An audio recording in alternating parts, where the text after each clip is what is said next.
So let's talk about sed and awk.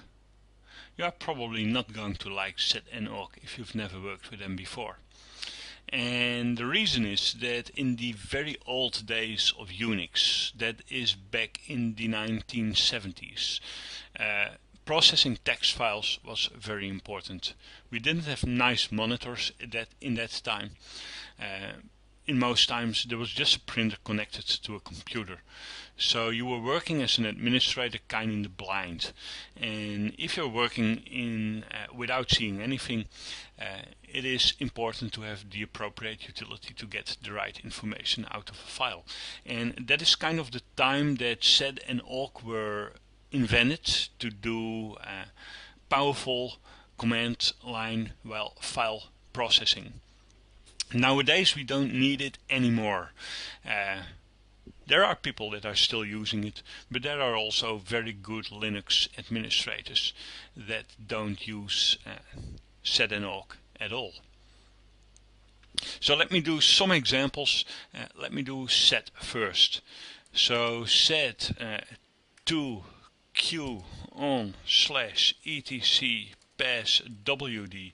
Now what is that going to do? Well, it's going to show us the first two lines of the etc passwd file. Now let me try something else, like sed minus n followed by a nice regular expression. I want to see everything starting with the text root, and I want a p for print on the file etc passwd, and that shows me all the lines starting with the text root on etc passwd. Now there is a very good reason why people don't use sed as much anymore, and that is because much of the functionality that was previously only offered by sed can now be obtained by using other utilities. I mean, between this sed command or just grep caret root on etc passwd, the result is the same, but the grep command is a lot nicer, and that is probably why you aren't going to use sed a lot. Now there's one thing that can be interesting. In order to do that, I need a backup of the passwd file. So let me copy etc passwd to my home directory.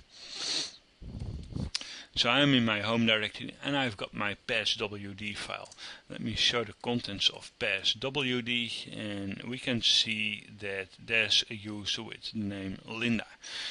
Now imagine that I want to replace Linda with something else. Then I can use sed minus I for interactive, and then I put the string, which is the operation that I want sed to be doing. So S for substitute, the old text is the text to be replaced with, the new text is the text to replace it with, and make that a global substitution as well. Oops, and it's telling me that we don't have any input file. So just type the name of the input file that you want to be using, and now you can see passwd has been processed. And the interesting thing is that the modification have been written directly to the passwd file. You can see no more Linda, but a Julia. This isn't very nice. We have two users Julia, but we will take care of that later. It's just the example, and hey, this is not etc passwd, this is a copy of passwd to my local home directory. Now another utility that you may be using sometimes is awk. Awk is also a utility that is doing many things that you can do with other files, with other tools as well. Now there is one thing that I do like to be doing with awk, and that is cutting out information. Let's do PSAUX, which is giving me a list of all processes. Now let's imagine that I want to grab the lines that contain the text Apache. There you go. And let's imagine that I need the second column. You could use cut, cut minus F2, but you can see that cut has a hard time in recognizing the second field.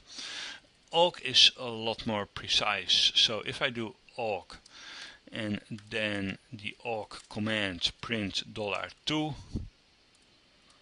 you can see that we have the second column. So if it is for filtering out columns of texts from whatever, awk is a useful command. And that is basically the only thing that I consider useful about awk nowadays. So if you do know how to use awk already and you know how to do many more things with it, that is fine with me, but you don't have to. This is just enough. So awk, after the command awk, we put between single quotes the command that you want awk to accomplish, which in this case is print, and $2 just refers to the second column. So if you want to have the sixth column, for example, make that $6 or whatever. So don't let set and awk confuse you, because they are difficult to use utilities. Just take care of what you really want to be doing with those utilities and you'll be all fine.